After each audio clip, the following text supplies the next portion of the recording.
Welcome to WFMY News 2 at 6. I'm Tanya Rivera. Right now, we're tracking one of the fastest growing storms in the Atlantic Ocean's history, Hurricane Erin. The storm was downgraded to a Category 3 just 24 hours after it reached Category 5. After how fast it strengthened, we're all kind of glad to see it lose some steam. Meteorologist Claire Fry is watching the track. So Claire, the threat for the shores, just as real as it was yesterday. Yep, that's right, Tanya. We're going to have to keep a close eye on the shoreline, not only for rip currents, but also dangerous swells that are going to also lead to dangerous surf right along our coastline.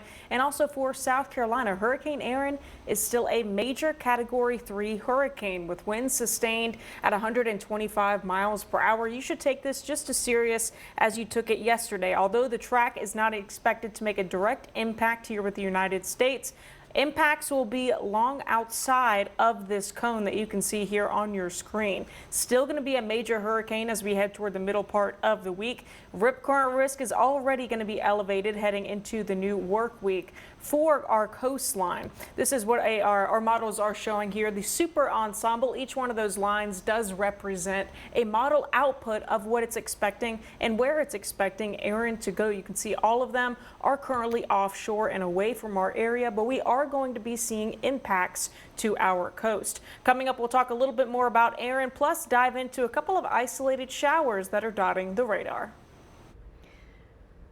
Well, of course, always go to our WFMY News 2 weather app. It's free. It's driven by the most accurate weather team in the Triad for 11 years now. Make sure you have turned your alerts on. Another thing to look out for when it comes to North Carolina beaches, state officials have tested the waters and found bacteria levels above state limits. Right now, swimming advisories are posted in parts of Carteret, Dare, and Beaufort counties. Beaches will remain open, but the advisories apply within 200 feet of the posted signs.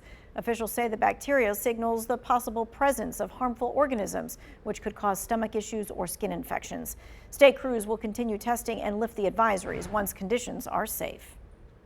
A Burlington police officer on his way to a call about a shooting got into a crash, ended up smashing the patrol car into a building. The shooting call was just after 4 p.m. at the 1100 block of Hilldale.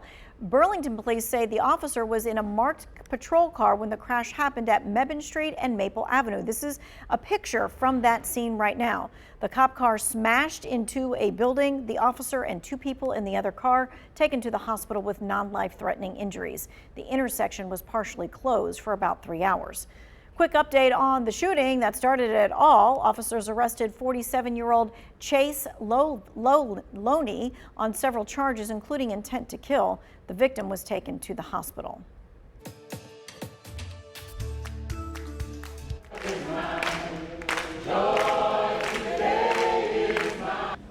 Today, a special prayer time, all focused on Winston-Salem for Forsyth County Schools. Bishop Sir Walter Mack of Union Baptist Church says that recent budget issues hurt teachers, students, and families, as well as the whole community. And I think what we did today in terms of having prayer, bringing the community together, letting people know that what they do matter and that matters and children matter. If we can keep that in our hearts, then I believe that even in the midst of this stressing time, children will know that they really matter to this community.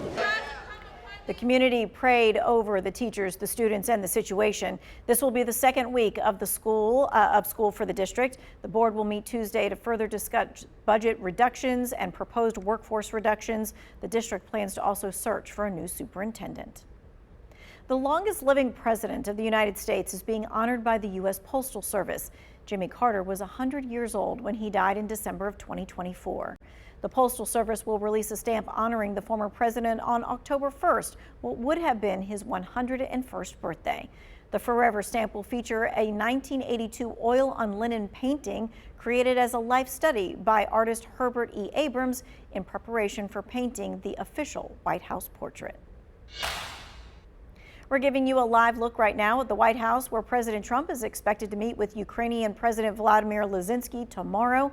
We're now learning multiple European leaders will also be joining the Ukrainian president in his very first visit back to Washington since February's shouting match between the two.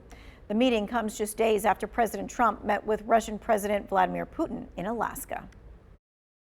The White House is preparing for Monday's meeting between President Trump and Ukrainian President Volodymyr Zelensky.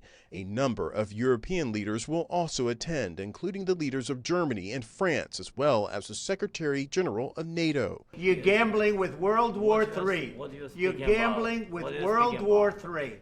The Oval Office gathering will be the first time Zelensky has returned to the White House since a disastrous meeting with President Trump earlier this year.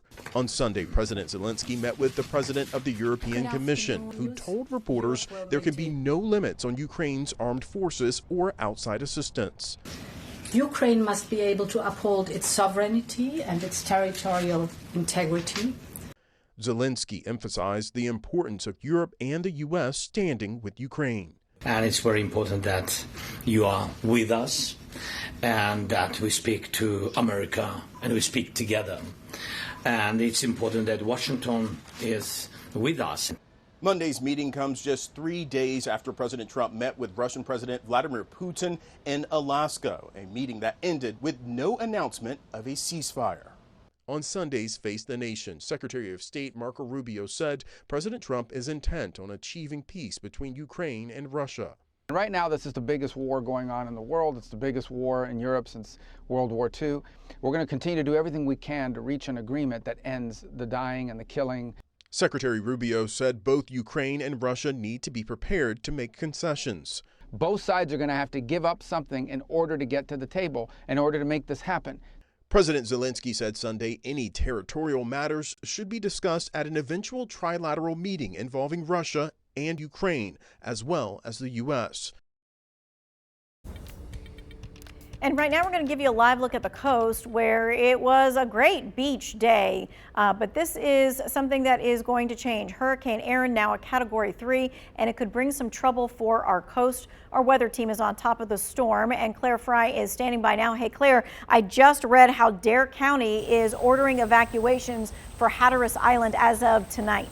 Yes, and you know, that comes as to no surprise, as we are expecting to see dangerous surf and also some beach erosion, and also continuing to see those rip currents continue to be dangerous into the new work week. Hurricane Erin right now, as it stands, is a Category 3 storm, but it is expected to strengthen. Winds are sustained at 125 miles per hour for right now, at around 275 miles northwest right now of Puerto Rico. Now, I am not expecting this system to make landfall in the United States, but it is going to send a lot of dangerous surf toward our area and also rip currents for the coastline. When I say our area, I mean the east coast of the United States, really starting off tomorrow and continuing through most of the work week. This is the 5 o'clock advisory. We've been kind of seeing it stay offshore. I do anticipate it is going to stay away from the area, but still send some dangerous swells to the coastline and bring in, you know, some choppy waves at that too, causing some beach erosion. A look at the live radar right now, switching local. We're seeing a couple of isolated showers and storms, but most of us are dry. We've been in the upper 80s to right at around 90 degrees for the day today. Cooling off just a little bit now after 6:30. We're in the middle 80s, but we still feel like we are in the lower 90s due to dew points sitting in the oppressive lower 70s. Temperatures right now across the map, mid to upper 80s, 84 currently in High Point, 85 in Asheboro and in Greensboro. Satellite and radar over the last little bit, you can see a couple of isolated showers that have since kind of faded out, with a little bit more over here toward Wilkesboro. High pressure is going to kind of continue to move toward our south. A backdoor cold front is actually going to be moving in drier and also cooler air by the time we step into the middle of the work week. I anticipate highs are going to go from lower 90s back in actually into the lower to middle 80s here in your 7-day forecast. Very isolated rain chances over the next couple of days, becoming more scattered later on into the work week, but we're back in the upper 70s, a bit cooler in lower 80s heading into the weekend.